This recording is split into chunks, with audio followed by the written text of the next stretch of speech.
पतंग। इसलिए मैं आप लोग से आग्रह और निवेदन करना चाहता हूँ, किसी पर बहकावे में मत पड़ना है। राजद ने जिस तरह हम लोग का अपमान किया, जिस तरह हम बहुत बहुत शुक्रिया। ये हमारे नौजवानों के इत्तेहाद का, उनके संयम का सबूत था कि नरकटिया भले जख्मी हुआ है, लेकिन जख्मी शेर ज्यादा खतरनाक होता है। शेर अगर 2 कदम पीछे खींच ले तो दुश्मन ये न समझे कि शेर वापस जा रहा है, हो सकता है कि लंबी छलांग लगाने के लिए 2 कदम उसका पीछे हटा है। मैं चाहूंगा कि हमारे गार्जियन, हमारे मदन चाचा हमारे बीच हैं, जो ओवैसी के दीवाने हैं और राणा रंजीत जी के दीवाने हैं। मैं चाहूंगा कि मदन चाहे और वक्त को देखते हुए अपने अल्फाजों को आपके सामने पेश करें। खून तूने भी दिया है तो खून हमने भी दिया है, बागों को तूने भी सींचा है तो बागों को हमने भी सींचा है।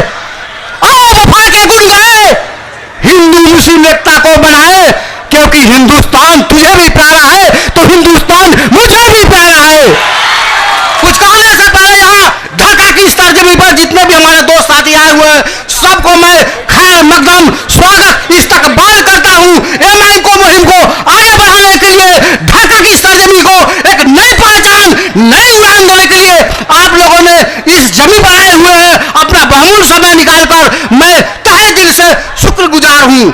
कहावत है, खुद को पहचान बनाने के लिए खुद को सजग बनना पड़ता है, खुद को पहचान बनाने के लिए खुद को सजग बनना पड़ता है। जब मैं सजग बनूंगा तो स्वाभाविक है मेरा परिवार भी सजग बनेगा, जब मेरा परिवार सजग बनेगा तो स्वाभाविक है कि मेरा गांव भी सजग बनेगा, जब मेरा गांव सजग बनेगा तो स्वाभाविक है कि मेरा प्रखंड भी सजग बनेगा, जब प्रखंड सजग बनेगा मेरा जिला भी सजग बनेगा।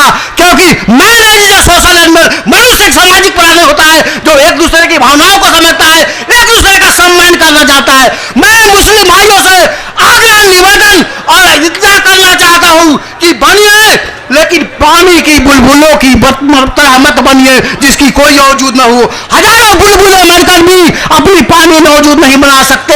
22 की लाख बंदे बरस ले फिर भी जंग बंजर जब अपनी कायनात नहीं बन रखते।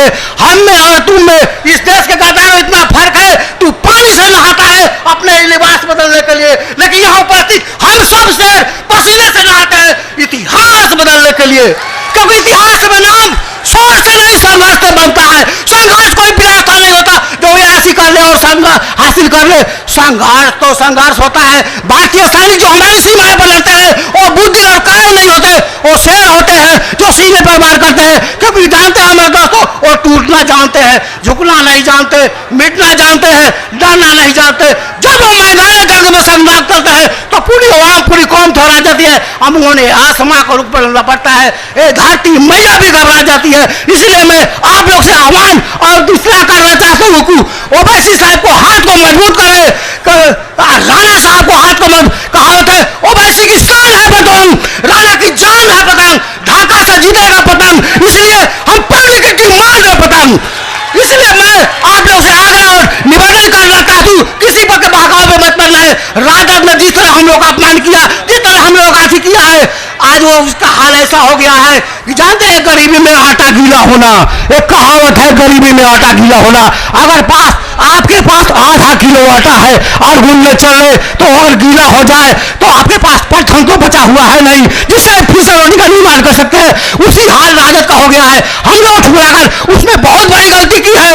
आज उसको सबक सिखाने के लिए मैं मुस्लिम भाइयों से आग्रह और निवेदन करता हूँ कि आप लोग किसी के बहकावे में मत आइएगा। खुद राजपूत का बेटा मदन सिसोदिया पूरे राजपूत दलबल के साथ आह्वान और ऐलान करता है कि मैं मेरा कौम पूरे साथ है, हमारे के साथ कोई से कोई गिला शिकवा नहीं है। हमारे साथ दलितों का समन्वय बना हुआ है, हमारे सोने भाइयों का समन्वय बना हुआ है। तो मेरा जीत एकदम निश्चित पक्का है। इसलिए मैं कहता हूँ अब समय की कमी है, मैं तमाम दोस्तों साथों से विदा चाहता हूँ। धन्यवाद। बस अभी खबर आया है कि आपके शेर हिंदुस्तान बैरिस्टर असदुद्दीन ओवैसी साहब, जिसकी मोहब्बत में चल करके पूरे ढाका विधानसभा के चप्पे चप्पे से, पूरे जिले के चप्पे चप्पे से, यूं कहूं कि पूरा बिहार अगर एक गुलदस्ता में सजा है तो वो ढाका की पाक सरजमी है। अभी हमारे